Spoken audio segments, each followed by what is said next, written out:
We back, baby. Guys, welcome back to another Daily Gaffer brought to you by me, Wrong and Strong, aka Continental Jess, aka the Daily Gaffer himself, or just Jess. No one calls me any of these names apart from my actual legal name, which is Jess. So, call me what you like. I respond to most things. So, yeah, we're here again. Back to back with another Daily Gaffer. Before I continue, guys, please, if you like this video, how about liking the video? And if you want to see more stuff from me and my colleagues and Armchair Gaffers, please subscribe so you don't miss a thing. We've got a lot in the pipeline. I've got a few guests coming on as well, which I can't say too much about yet until it's actually done. But we're going full steam ahead.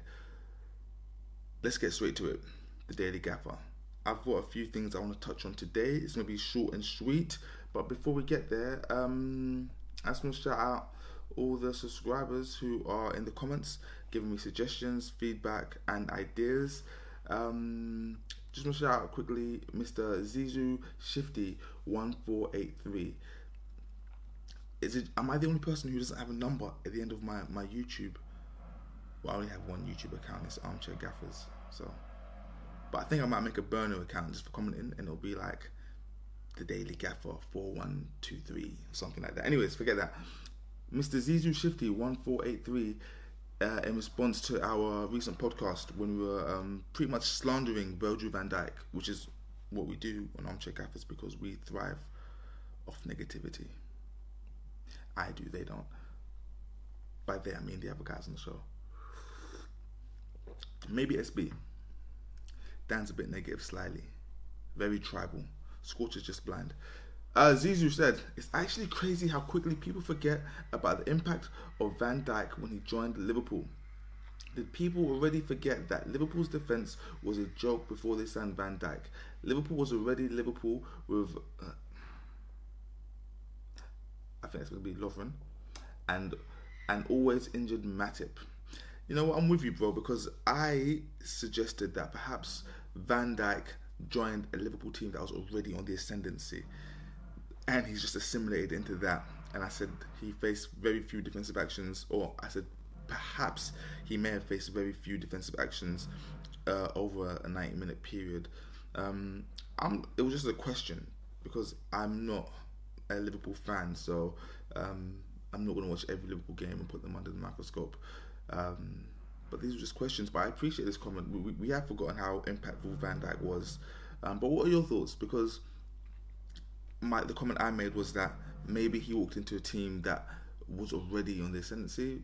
But Zizu is saying that nope, he was the difference. So let me know what you guys think. Also, from one of my favorite subscribers, Susaga's Resolve 7069, he wants to just mention Unai Emery and Julian Lopetegui, Aston Villa and Wolves, respectively. Look at them in depth. They are big names in Europe, but barely get mentioned here. Not Unai, but it's not Arteta or Ten Hag coverage either way. Take a look at the stats and styles of play. Leon Bailey failing under Unai. I'm with you, bro. Unai Emery is the most successful manager in Europa League history. He's been at Villarreal, Sevilla, PSG and Arsenal. Big European clubs. But it's like we've kind of forgotten what an elite manager he is here. So that might be something I look at more in depth in a later installment. And Lopetegui, again, formerly at Sevilla, briefly at Real Madrid and at Spain. So again, he has pedigree.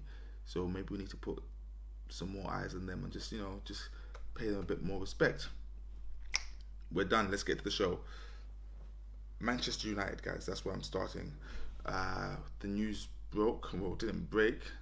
Casemiro tried to break someone's leg, and he's now set to miss United's next 4 games.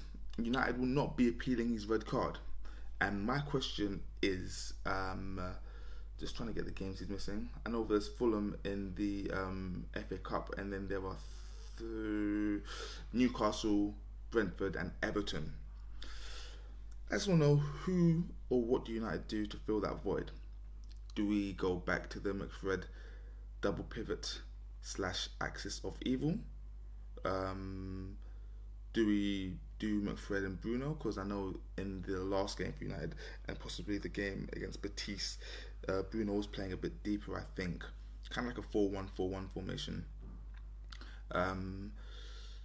Sabitzer is still there. And we have Bruno Fernandes. I'm not a fan of Bruno Fernandes. He's okay at football. He's not as good as he believes. Believe me that. I personally, it's a bit weird with Bruno because I believe you need fast people on the wings. However, I also believe that right-sided role he plays sometimes at United is sometimes, depending on the opponent, better suited for him. If I had to think of a United midfield for the upcoming games against Fulham, Brentford, Everton, and Newcastle, I would probably lean towards Fred Sabitzer in a double pivot. I don't know if United even play double pivots, but Fred Sabitzer, if you ask me, you got legs and a bit of quality there. But those are just my thoughts, guys. I'm not going to spend too much time on this. Let me know what you think. What do United do?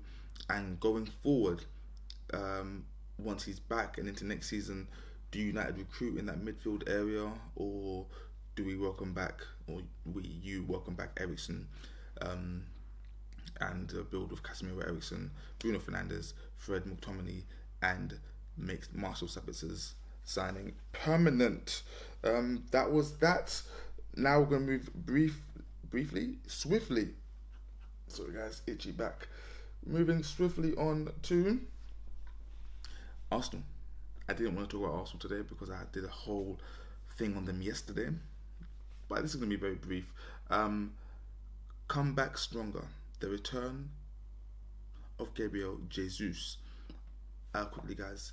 Gabriel's name is Jesus because it's a Portuguese, not Espanol. If it was a Spanish, it would be Jesus, but it's Portuguese, so it's Jesus. So Gabriel Jesus, the return, come back stronger. So this is Arsenal Football Club and Adidas Football. Will give members an exclusive mini-series, which will be an insight into Gabriel Jesus' comeback from injury. This was announced, I think, yesterday. And I'm not happy as an Arsenal fan because I'm just thinking like it's a bit soon to announce. I don't know when you're going to release it. And surely the redemption arc will be injury, coming back, winning the league. The league hasn't been given to us yet. Okay, so I'd hate is for us to do the documentary on how he's come back, and at the end of it, there's no league title. But I've seen the trailer. It seems very captivating. And I don't watch much television. I haven't even seen Arsenal All or Nothing. I wasn't saying I haven't seen it yet. I'm never going to watch it. And that's nothing to do with Arsenal. That's just me. I don't really watch things like that. But I am going to watch this though, because I'm a big fan of Jesus. It's actually only available to Arsenal members. Arsenal membership is free, I believe. Or maybe it's not. I can't remember. I'm a member, but I don't know if I paid. I don't know. I can't remember. But yeah, if you guys are interested, it will be on Arsenal somehow, somewhere. Sticking with Arsenal, yesterday we had the London Football Awards, and Arsenal had a clean sweep of awards. Arteta won Manager of the Year. Odegaard won Player of the Year. Saka won Young Player of the Year, and I believe Ramsdale won Goalkeeper of the Year. This is the first I'd ever heard of these awards, and that's no slight on the awards, more on me because I'm not very much in tune with anything happening around the world. I live in a little daily Gaffer bubble.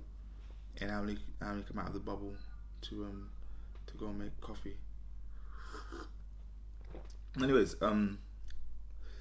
the awards are all well and good, but if you look at the London teams that Arsenal were up against, it's no surprise that they had a clean sweep. We have AFC Wimbledon, Brentford, Charlton, Chelsea, Palace, Fulham, Leyton Orient, London Bees, London City Lionesses, Queen's Park Rangers, Sutton United, Tottenham, Watford, West Ham United, and the only other decent team in London other than Arsenal are Millwall. So they weren't really up against much over there. That's what I'm saying about Arsenal. It's not a lot. I want to go over to the continent quickly, and let me just double check my facts are right. I can't find it here. Let me try and find it over here. Here we go, guys. This shouldn't even be described as news. It's just something that we expect. Paul Pogba is set for another injury layoff after suffering a thigh injury while taking free kicks. So the 29-year-old will be out for about 3 weeks and will miss the start of France's Euro 2024 qualifying campaign. And prior to this, he was dropped for Juventus's win over Freiburg last week due to disciplinary reasons, and he missed Sunday's 4-2 win over Sampdoria. I did see a little clip online. It was Pogba coming out of the medical place after being, diagnosed with this latest injury, and reporters were trying to talk to him, and he said in French or Italian, I wasn't listening, something like, "Not now, my head is gone." So he's clearly in a bad place. But like I said, or may have not said, he's already started the rehabilitation process. Paul Pogba, one of the most underwhelming talents of my generation, at least. I know he's good. I know he's very good. But what good is it if he's not on the pitch playing? The news we've all been waiting for. The nation can finally breathe again. You can make me whole again.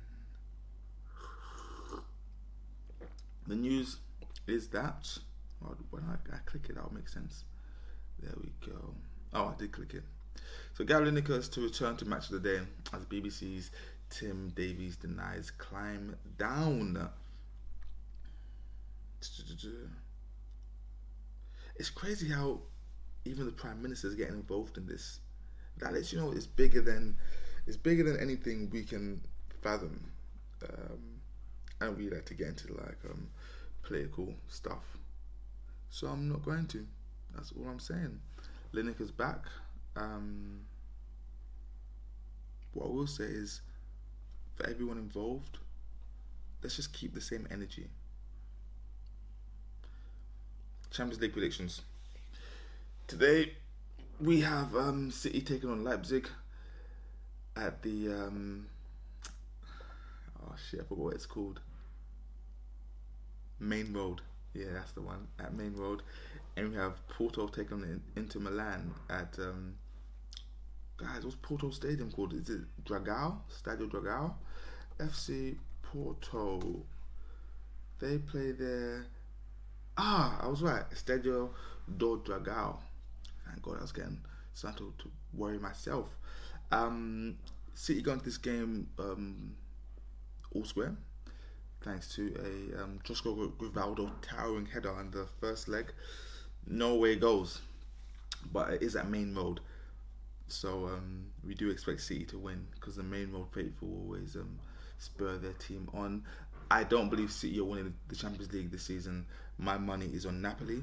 They're currently one of the two best teams in Europe, the other being Arsenal Football Club.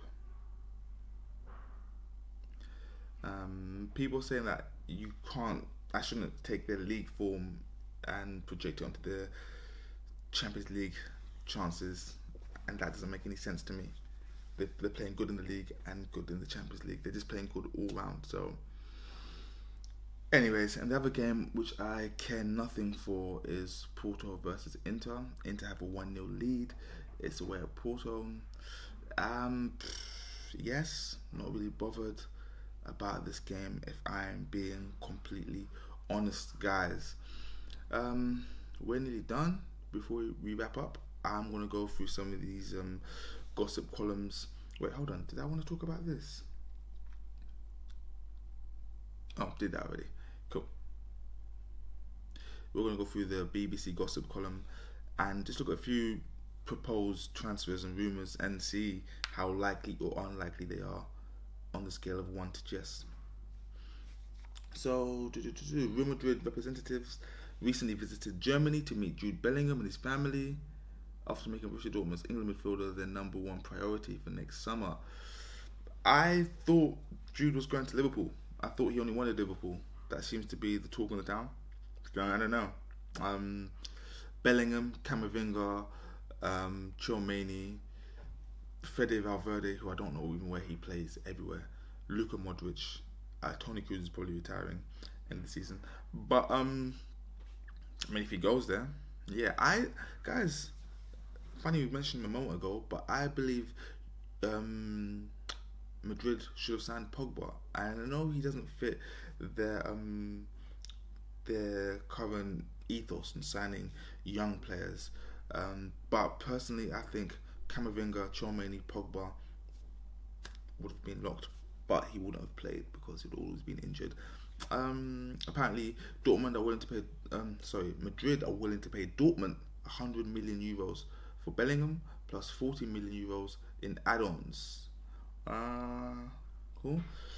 I think that is likely that Jude goes to Madrid because they're one of the few clubs willing to spend the money. Will Liverpool spend 100 mil? I don't think they should, believe it or not. Unless they're willing to spend around about 350 million in the summer, because Jude isn't going to fix all their problems. I do like the idea of Jude, Beatic, Elliot midfield maybe. No, that doesn't even work. That doesn't work. Liverpool fans, I don't think Jude is enough. You need Jude and Caicedo. Then we can start moving forward. United will not risk a protracted pursuit of Tottenham and England striker Harry Kane.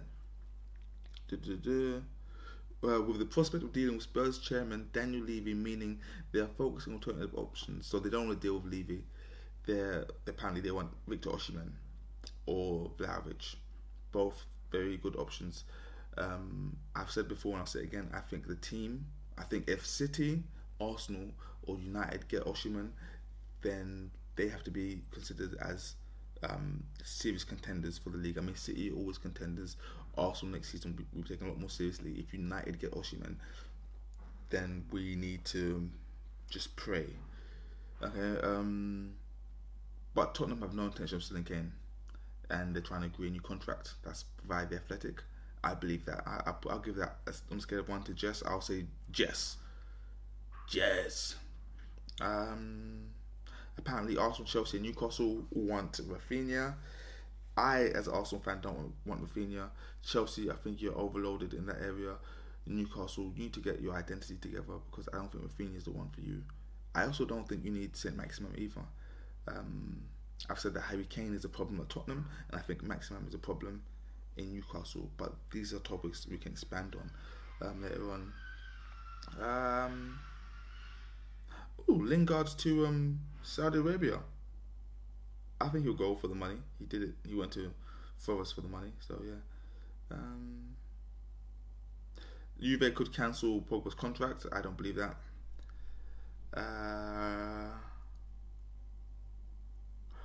Christopher Nkunku will be a Chelsea player next season after the Blues reached a full agreement with RB Leipzig to sign the 25-year-old. I thought this was old news. I thought we already knew this. Guys, on that note there, I'm going to call it a day. Thank you for tuning in. I really appreciate this. Like I said earlier in the video, if you like this video, like the video. If you think we can or I can make some improvements, don't be shy. Tell me. I've got very thick skin. I don't take anything personally. And subscribe to Armchair Gaffers. Help the algorithms. Turn on your notifications. Because, brother, they're playing against us. That's it for me today. I'm going to see you guys again tomorrow and the next day. and the next day. You get my drift, you know. Yeah. Peace out.